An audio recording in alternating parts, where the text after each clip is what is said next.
स्वर्ग और नरक पर कहानी। एक बार की बात है, गांव में एक पवित्र व्यक्ति रहता था। वह हमेशा स्वर्ग और नरक के बारे में जानने के लिए उत्सुक रहता था। एक दिन वह पवित्र व्यक्ति भगवान से मिलना चाहा और भगवान स्वयं वहीं आ गए। जब वह भगवान से मिला तो उसने पूछा, हे प्रभु, क्या आप मुझे बता सकते हैं कि स्वर्ग और नरक कैसा है?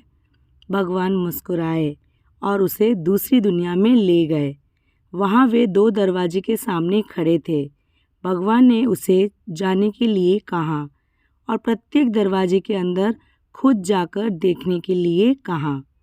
पवित्र व्यक्ति ने जाकर पहला दरवाज़ा खोला।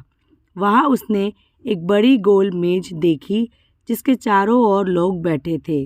मेज के बीच में स्वादिष्ट खीर का एक बड़ा बर्तन रखा गया था।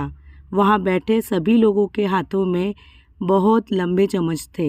मेज के बीच में स्वादिष्ट खीर के बर्तन तक पहुँचने के लिए चम्मच काफ़ी लंबे थे, लेकिन लंबे चम्मच के कारण भोजन से भरा चम्मच लोग मुंह में नहीं ले पा रहे थे। लंबे चम्मच की वजह से खाना ना खा पाने के कारण वे सभी दुबले पतले और बीमार लग रहे थे। वहाँ के लोग बहुत दुखी थे। वहाँ पीड़ित लोगों के दुख को देखकर पवित्र व्यक्ति कांप उठे। वह उस कमरे से बाहर आया और दूसरे कमरे का दरवाज़ा खोला। दूसरा कमरा बिल्कुल पहले कमरे जैसा ही था। बड़ी गोल मेज और उसके बीच में एक स्वादिष्ट खीर का बर्तन। वहाँ बैठे सभी लोगों के हाथों में लंबे चम्मच था, लेकिन यहाँ के लोग स्वस्थ थे। वे एक दूसरे से बातें कर रहे थे और खाना खा रहे थे।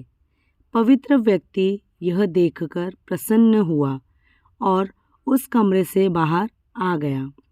फिर पवित्र व्यक्ति भगवान के पास गया और कहा, मुझे समझ नहीं आया कि दोनों कमरे एक ही जैसा है, फिर भी एक कमरा दुख से भरा है और दूसरा सुख से भरा है।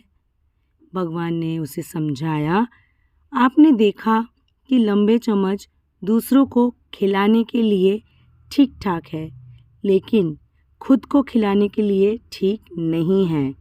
आप जिस कमरे में पहले गए थे वह नरक था।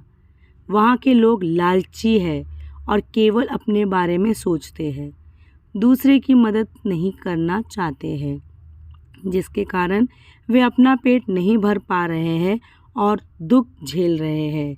और दूसरा कमरा स्वर्ग था। वह उन लोगों से भरा है जो एक दूसरे की परवाह करते हैं और प्रेम करते हैं, एक दूसरे को उन लंबे चम्मच से खीर खिलाते हैं और उन सभी का पेट भी भरता है, जिससे वे स्वादिष्ट और सुखी रहते हैं। यदि हम एक दूसरे का समर्थन और देखभाल करें तो हम अपने जीवन को स्वर्ग बना सकते हैं और खुशी से जी सकते हैं।